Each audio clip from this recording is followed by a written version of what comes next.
Hey my dear data friends, do you maybe consider becoming a public speaker and are not sure what's the right place to kick off your speaking career? Or maybe you're already an experienced speaker but are not sure which type of event is best for you.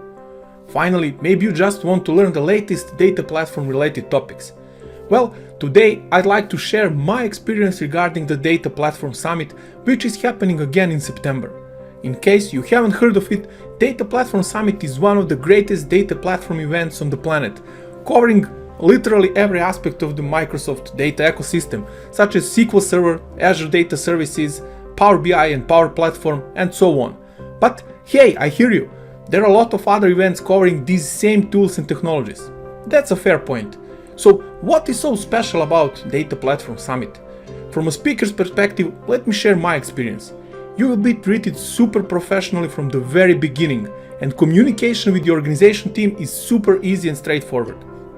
As an attendee, well, I don't know what to say, just look at the names from the previous editions of Data Platform Summit.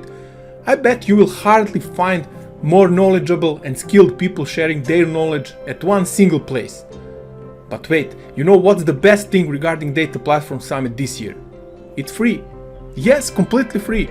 You pay zero, null, nada to learn from the top experts around the world from the comfort of your home. So what are you waiting for? Go directly to the registration page and grab your spot. I'll be looking forward to Data Platform Summit in September and hope to see you there. Have a great day.